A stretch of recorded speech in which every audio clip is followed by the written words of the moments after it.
Are you one of the ones that made a resolution to lose weight? Here's the bad news. Today is January 7th, and experts believe we usually give up on our resolutions on January 12th. That means you have 5 days to hold on to your resolution, or do you? Hi, my name is Pastor Eladio Valverde. This is Good News Walking. It's a podcast where we try to talk about what it means to be the good news for other people, to be the ones who show a positive outlook, a positive drive in their lives to try to make Jesus real, try to make the love of God real for all people. And this first episode, I'd like to talk about the New Year's resolutions and the challenges associated with those, and also what we can do, some helpful hints for all of us that have made a resolution or who realize, yes, there needs to be a change in my life, and what would be the best way to go about doing that. But I want to start with a key verse. This is one of my favorite verses. It comes from the Gospel of John, chapter 10, verse 10. Jesus had been talking about who he was. He was the door of the sheep. He was the good shepherd. But he also knew we had have and face an enemy. And this is what he said about our enemy. And you can call him whatever you want. Jesus in this one calls him the thief. Think about that. So Jesus said, the thief comes only to steal and kill and destroy. I have come that they may have life and have it in abundance. So the title for this first podcast is Resolutions or Revolutions? There is a difference. Let's talk about resolution. Resolution is something we resolve to do. We commit our minds to doing something that is better for our health. For example, I believe the number one resolution people make is to lose weight. Others say, I'm going to stop smoking. This is the last cigarette I'm going to smoke. The new year will find me as a non-smoker. Some will say, well, I'm going to stop or reduce the alcoholic intake into my life. I'm realizing it's making a difference in the way that I'm treating others. It's not leading me down a good path, and I'd rather be a better husband or father, a better wife or a better mother, a better brother or sister. And if I cut back on my alcoholic intake, that's maybe what I need to do. So as we resolve, we mean to do what we want to be done. The resolution says this is what I'm going to do. We may even write it. We may have it written somewhere, and we look at it from time to time. And like I said at the beginning, today being the 7th of January, you have only 5 more days to keep the resolution for most of you. Sadly, it means we're going to give up. We're going to say, I can't live this way. I'm not happy. I'm saying things and doing things that I shouldn't, and so I'm giving up. And it is hard. It's not easy. It's difficult for us to keep the resolution that we want. And so together we're going to make it. We're going to see how and what's available out there, and what can help our mindset, what can help our attitude to truly being the people we need to be and making the changes that need to change. Even against the strongest urges of our bodies, to be a more healthy person is what we're resolving to do. This is why it should be a revolution. Revolution is when you do something about it. Think about the American Revolution, where it got to the point where they could no longer take being under English rule, and so the colonists said, enough's enough. We're declaring our independence, and I guess we could say that our resolution is our declaration of independence from whatever we want. Let's take food, excessive candy or cakes and pies, donuts, all of the stuff that tempt this man. And then the revolution will be the fight, the battle that we make daily on the things that we want to face. Now it's interesting. I usually try to live a healthy lifestyle. By that I mean I only order water when I go to eat, and I try to drink water as much as I can, and there's a set limit of water, minimum set limit of water you should take. And I struggle with that, and I'm going to do that now. I have a sports bottle here with some water, and I need to take a drink.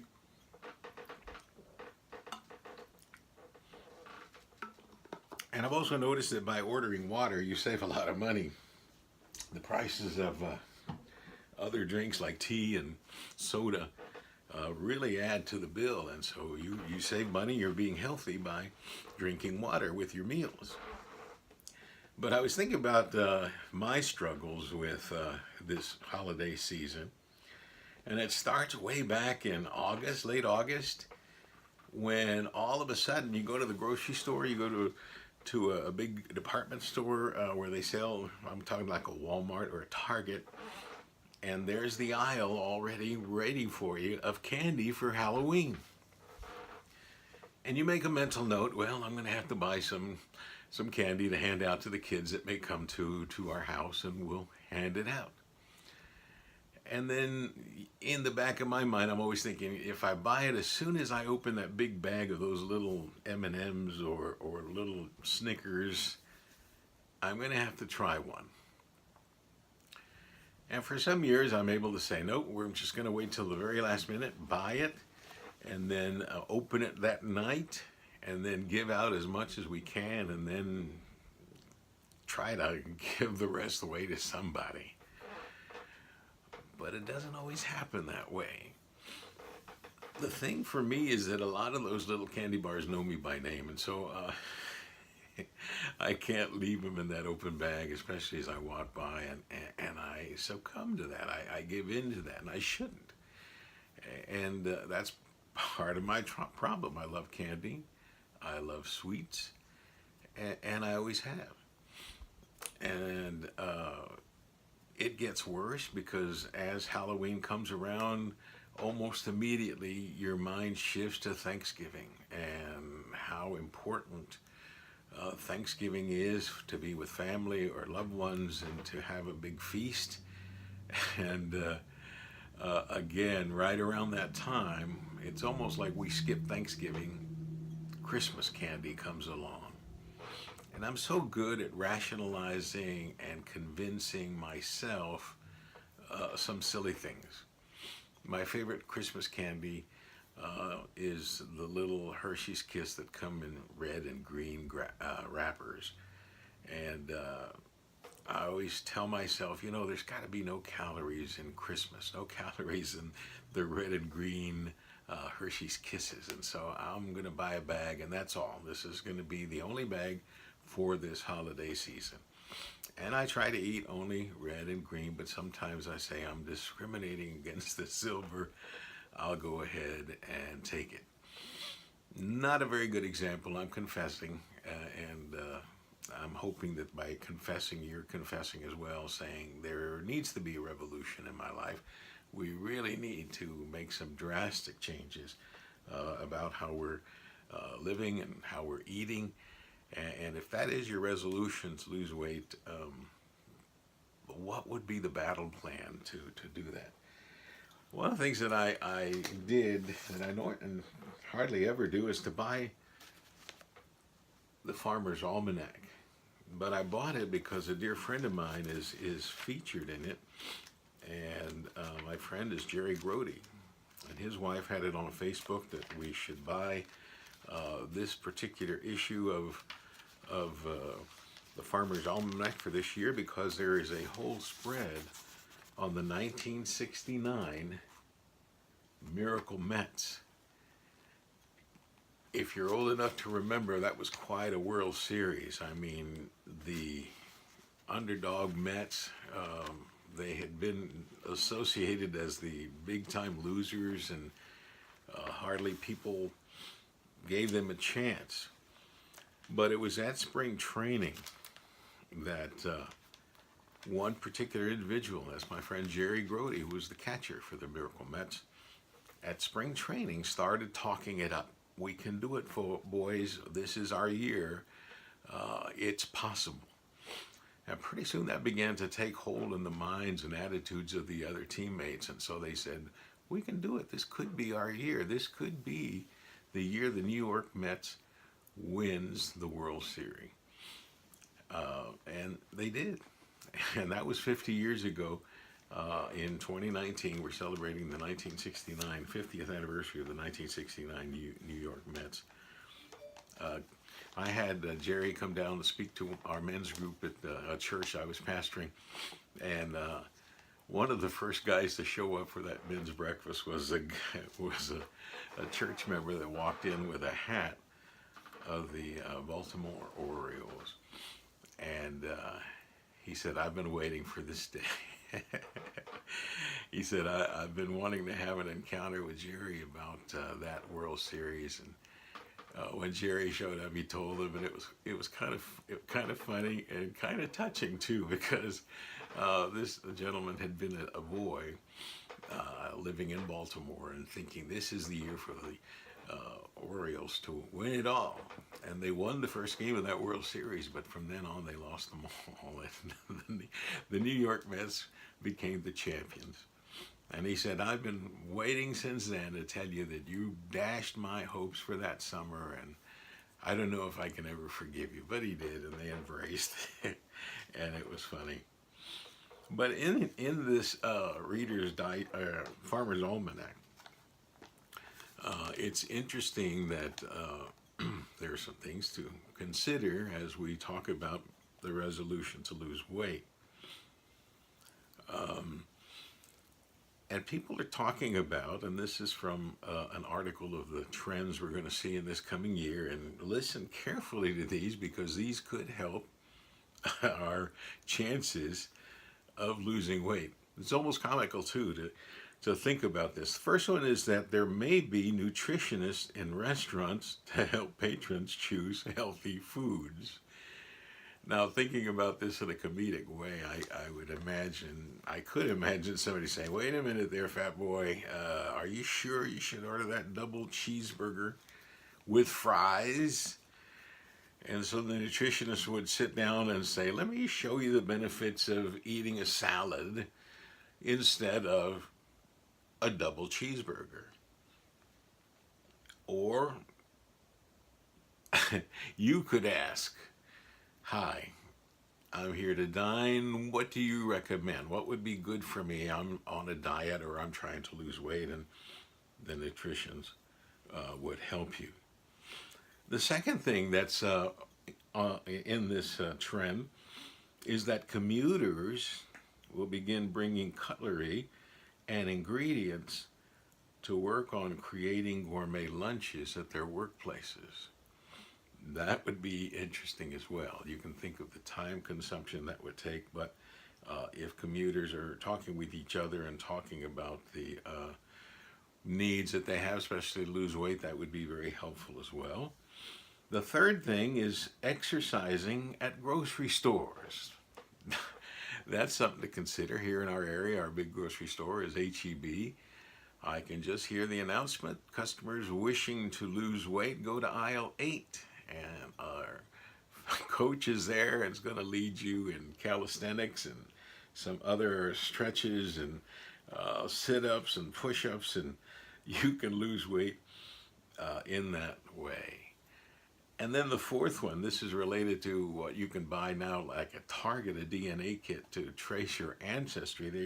They're talking about a DNA kit that will help us choose foods based on genetics. Now that might be something.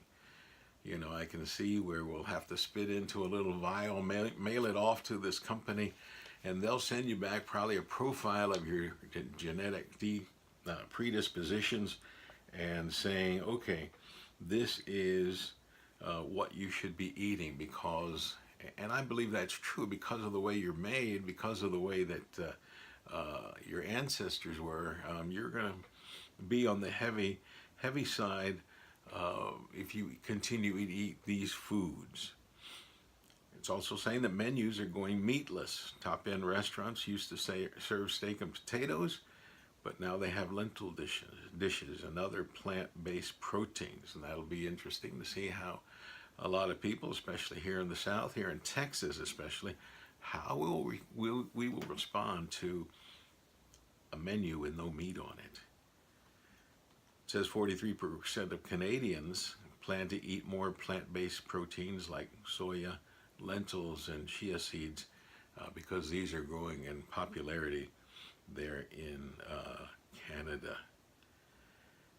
Proof is a priority. People want proof of food sources, scannable packages linking to videos of the producer animals being well treated, ice cream made with traceable milk to identify the source farm, restaurants that are certified as green will use recyclable things that will help you. Menus augmented with apps that show food prep and or ingredients used. So, the average time spent preparing, presenting, and cleaning up food each day by generation. This is in terms of minutes. Listen to this. If you're one of the traditionalists, that's generally the great generation, or the generation called the Great Generation, takes 101 minutes. If you're like me, a baby boomer, 136 minutes. Generation Xers, 143 minutes. And millennials, 88 minutes. So this is some things for you to talk about, consider as you do the battle revolution against excess weight. And again, we go back to the verse that Christ shared with us. The thief comes only to kill, steal, and destroy. And if you think about it, it's all negative. Out to destroy us, out to kill us, out to steal from us. And if you think about it, that's exactly what we do to ourselves if we give in to things that are not good for us. We steal time away from family because of the excessive weight we may be pulling on. It will eventually kill us and may destroy our relationships if we're not careful with whatever it is that we're trying to get rid of in our life, like cigarettes or alcohol, beer, too many desserts, that sort of thing. The revolution is possible. Christ is on our side, and if we pray and trust the Lord and seek to be honest with him and confess, Lord, this is something that I really easily give into, and I know I shouldn't. Help me. I want to be able to resist and to be a healthier person and to be an example to others. I think we can do it. I really believe that we can do it.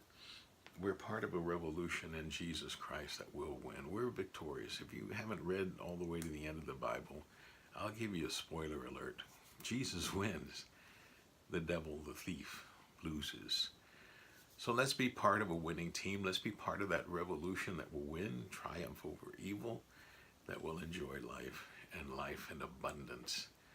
I hope you've enjoyed this time together. I ask that the Lord watch over you and keep you, and may his blessings always be yours. We'll see you next time. Share this. If this has blessed you, share it with someone. Let them know that I'm working on trying to get this podcast to be a more regular sort of thing. God bless. Bye-bye.